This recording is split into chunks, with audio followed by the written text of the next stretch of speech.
Hey everyone, this is BRAINWAVEZ, and in this tutorial I'm going to talk about 3 mixing techniques that I use all the time and 1 mixing mistake to avoid. This is mostly regarding dubstep, hybrid trap, and freeform bass, which is what I do. However, some of these may apply to any type of electronic music genre. So I have this little drop idea going on that I'm going to use for this tutorial, and I have it completely unmixed. The only thing that I kind of mix already are the fills, because I grabbed them from another song and I just reused them into this project. But the rest, I just basically drop the MIDIs, and that's pretty much it. I did some automations on the build up, but besides that, it is pretty much mixed. So let's take a listen first without doing anything, and then I'll start with the tips. Domination. Domination. Domination.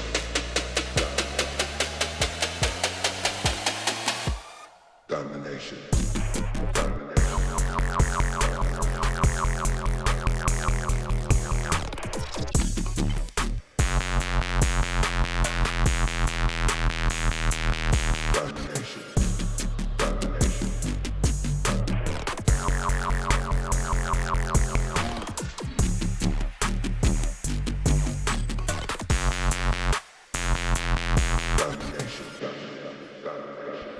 So yeah, pretty simple, basic idea, just something to do an example for. So first technique is to mix everything around the kick. Basically use your kick as your reference element and mix everything around it. The kick should be the loudest element of your track without being extremely loud in comparison to the rest, but everything else should follow in order of importance of what you want people to hear. So in my case, and for this type of music and for what I want, normally I want my kick being the loudest, the snare being close or even the same level as the kick, then probably something like the main synths and the sub bass, vocals, and lastly, in order of importance, we got like other percussion and fills and effects like this. When I apply this technique, first thing that I do is take a look at the kick and see how loud it is in here. Right now it's sitting at -6. Normally what I do is just pump it up a little bit to hit around -1 or -2 maybe. There's not like a fixed level, it just depends on every track, but I've normally seen that -2 to -1 or -3 is pretty good. Now I have like my base level, and now I mix everything around that, taking in consideration that none of the other layers should be louder than -2.64, which is the level of the kick. So when you start, you may need to be looking at these at the meter in the master, which is completely fine. Once you get the hang of it, you may not need to do that anymore, but yeah, I'll do it for tutorial wise.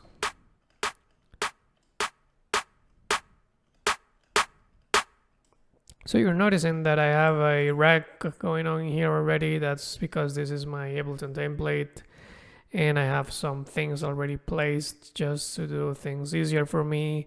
One of them is having an utility in here, which is what I'm using to control the volume in this case. But yeah, my template is available on my Patreon. If you're interested, you can get my most current template by joining my Patreon. And yeah.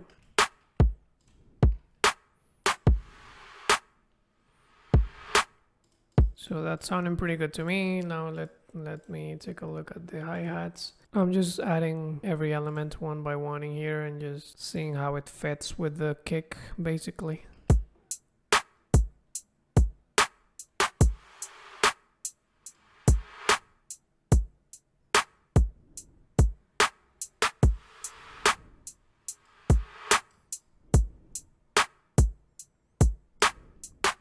Normally what I do is when I have to turn up 0 is when I use this, because I don't like this meter going above 0. It does nothing. I just don't like it. I'm weird like that. But yeah, when I have to turn down the sounds, I normally use the gain of the channeling here, and when I have to turn it up above 0, I normally use this. Just something that I do for no reason, honestly, just because I'm weird.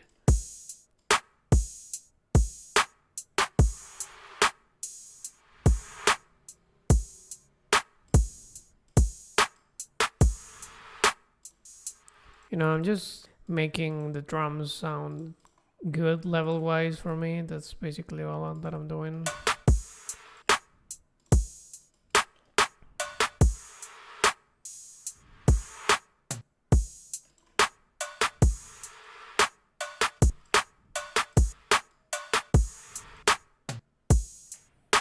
I got this snare roll opening the filter up for the build up, so let me also control the levels of this.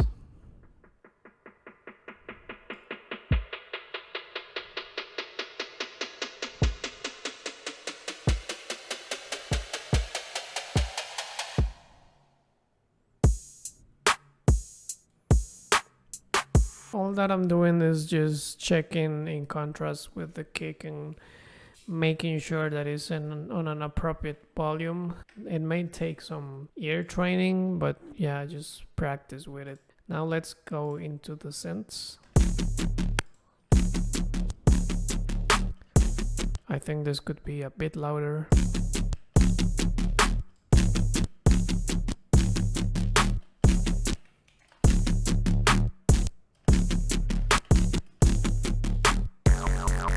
And this one is actually a bit too loud for me, so I may just turn it down.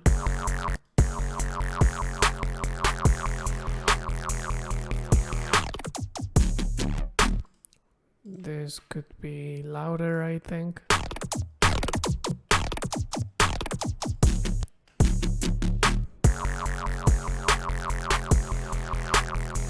Besides measuring how it sounds in comparison to the kick, I'm also measuring how it sounds in comparison to the rest of the synths. I want them to be on a similar level. I just don't want this one to be extremely loud and this one extremely quiet. I want them to be kind of on the same level because they are like the main synths of this drop. So that's also something that I'm paying attention to.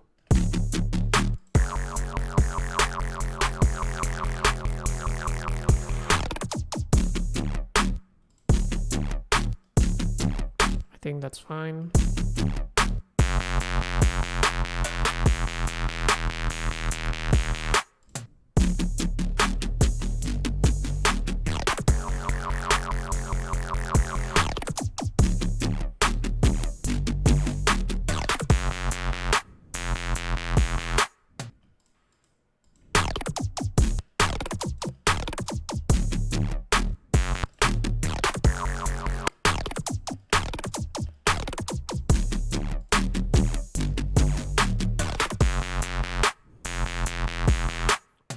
So that's normally like my first step when I'm mixing. I want to get the levels right first. So that's one technique that I use, just mixing around the kick. Something that is kind of related to that first step, which is my second technique, is that if you find it hard to find the sweet spot volume-wise for every sound, you can try turning the specific element all the way down and then start bringing the volume up slowly until it sounds good to you. It may take some practice, but it's a great way to train your ears anyways. For example, let's say that I can't find the sweet spot for this specific element. I don't know if it's too loud or if it's too quiet or whatever. So what I do is I just bring it all the way down, and without looking at the meter, which is important because if you look at the meter, sometimes the eyes may betray your ears, and if you see the meter going above 0, you may be like, no, that's too loud, which may not be the case. So without looking at the meter, just start bringing the volume up. So that's what I'm gonna do. I'm gonna look away or just close your eyes and just bring this volume up. See how it sounds in comparison to the kick and to the rest of the elements.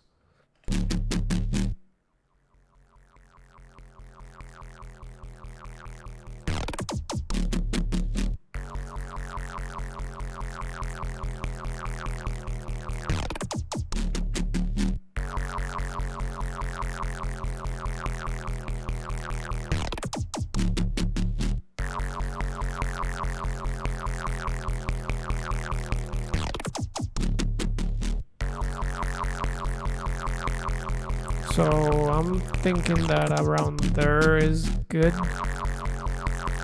So I actually was kind of close to the level that I said. And yeah, I think that sounds a bit better. So I'm gonna adjust this one to be on the same level because these are basically the same patch, just with some sound variations. So you can do that with any element. If it's the snare, if it's the, the hi-hats, as long as you have your kick as a reference, you can start just decreasing the volume all the way down and start putting it back up until it sounds good in context. The third thing that I do, which is extremely helpful, is to use span just as a visual tool. I split in my head span into some frequencies, like the sub bass around this area and the low mids around this area, then the mids around this area, and the highs. And I pay attention at how those frequencies look throughout the track. You can kind of reference from other tracks to see what the spectrum looks like, but I kind of know already that I want like a big sub in here, and then some like content below the sub, never going like above the sub, and then the highs could be kind of on the same level as the sub. So basically like a kind of smile type of shape. So let's take a look at this, and I'll start adjusting as I see fit.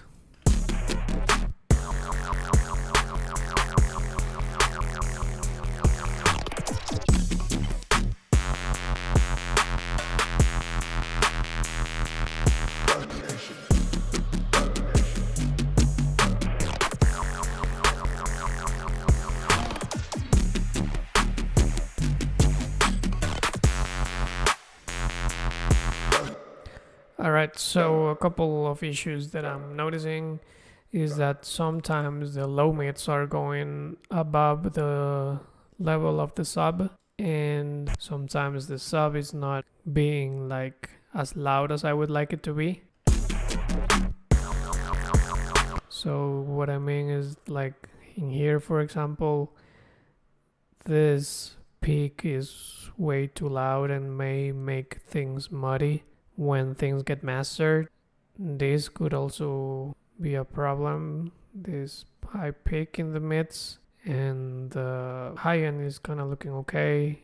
So yeah, what I would do to fix that is just start doing some EQ into the problematic sounds.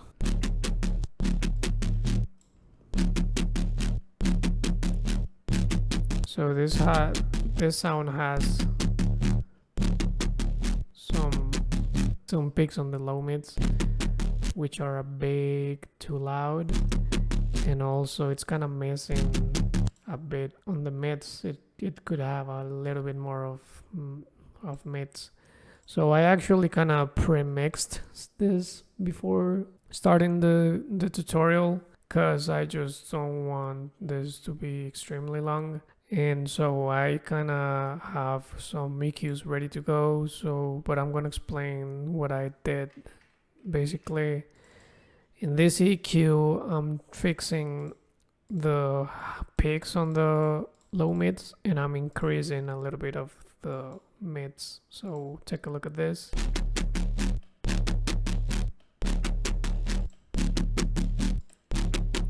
It's not like overpowering on the low mids anymore, and it kind of has a little bit more of a body in the mids.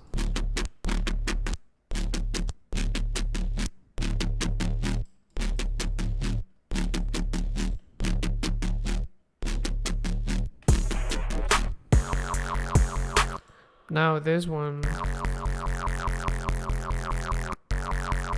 kind of has like a similar problem in the mid and the low mids being too loud, but also this peak is a little bit too hot as well. So let me try and fix that as well. There is like a big peak on 134 that I can fix by doing something like this. And also add 1000.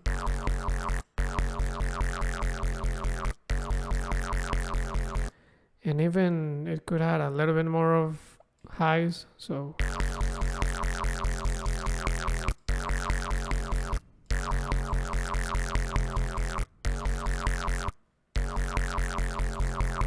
something like that. Let's take a look again.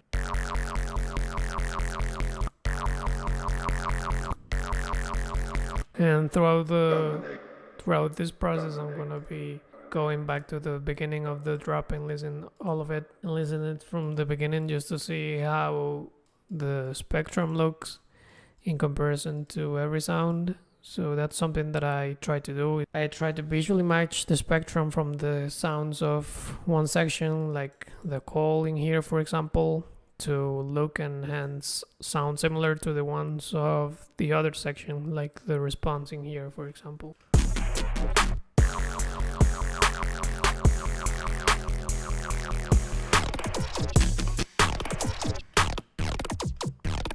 This could have more sub.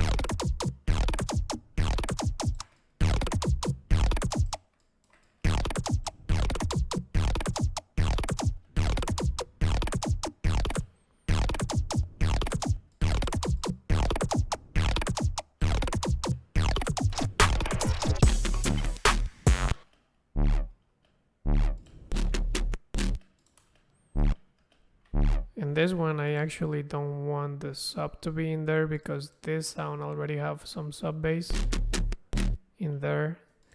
So I'm gonna cut the sub bass on that one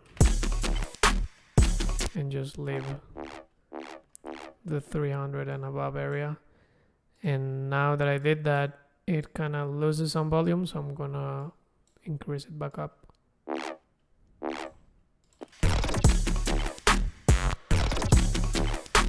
Maybe don't take that much of it, maybe at 150.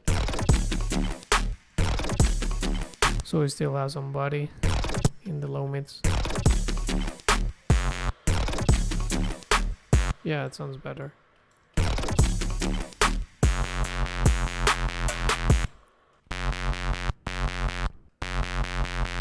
Since it's pretty similar to the previous response, I'm gonna do like a similar automation, similar EQ.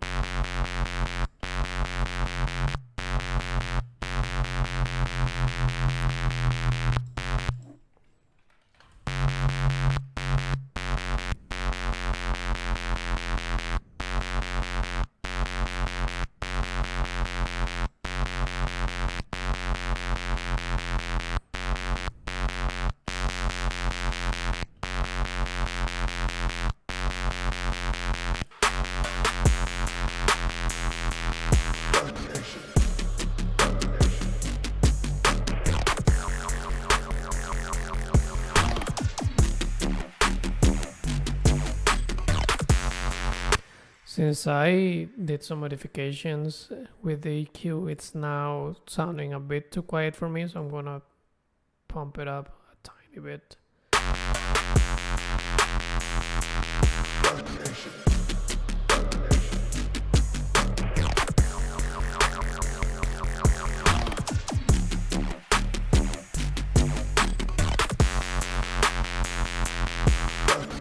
Looking better. I'm just gonna fix a couple of things in this sound and in this one.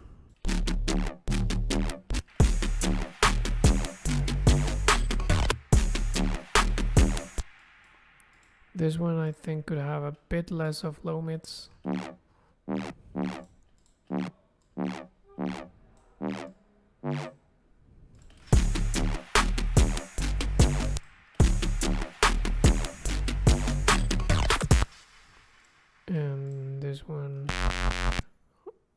here could also have a little dip.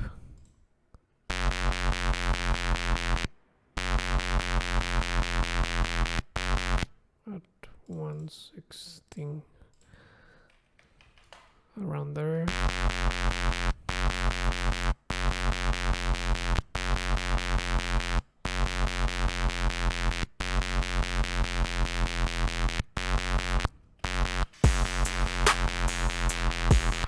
Alright, I think that's sounding better. I also had my sidechain ready to go, so let me enable that. And I have some reverb throws also, which is something that I always do. So let's hear that now. Domination. Domination. Domination.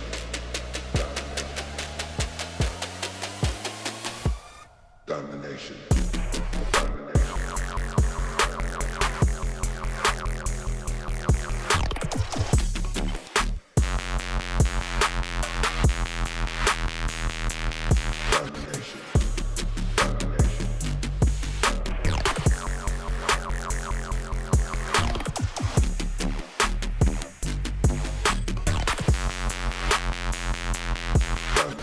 So you can hear how it's like a big jump from what we used to have at the beginning of the video with what we have right now.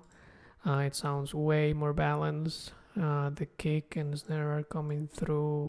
Sub is more, constant, and nothing is like overpowering or of anything like that. So those are the 3 techniques, and the one mistake is don't mix things in solo. I used to hit the solo button and try to make every audio or MIDI to sound the best it could. So the problem with that is that you're the only one that is gonna hear that element on its own. Like everyone else is gonna hear the whole track together. So definitely mix always in context. Some elements may sound like crap by their own, but if they sound good and if they fit in the context of the song, that's all that matters. So for example, this one doesn't sound that good without the sub. It would sound better like this. It sounds way fatter, but in the context of this song, I don't want the sub to be in there because I already have sub in there in here. So that's an example of why you don't mix in solo. I was doing it in solo on these sections just to focus on, what I needed to do EQ wise, but I always kept the context of the whole song and of the rest of the elements. That's pretty much it for this one. All of these patches are available on my Patreon as well as my whole Ableton template. So consider joining my Patreon if you're interested in getting stuff like this, as well as other things like sample packs, Ableton racks, stems, and much more. So thank you so much for watching, and I hope I see you next time.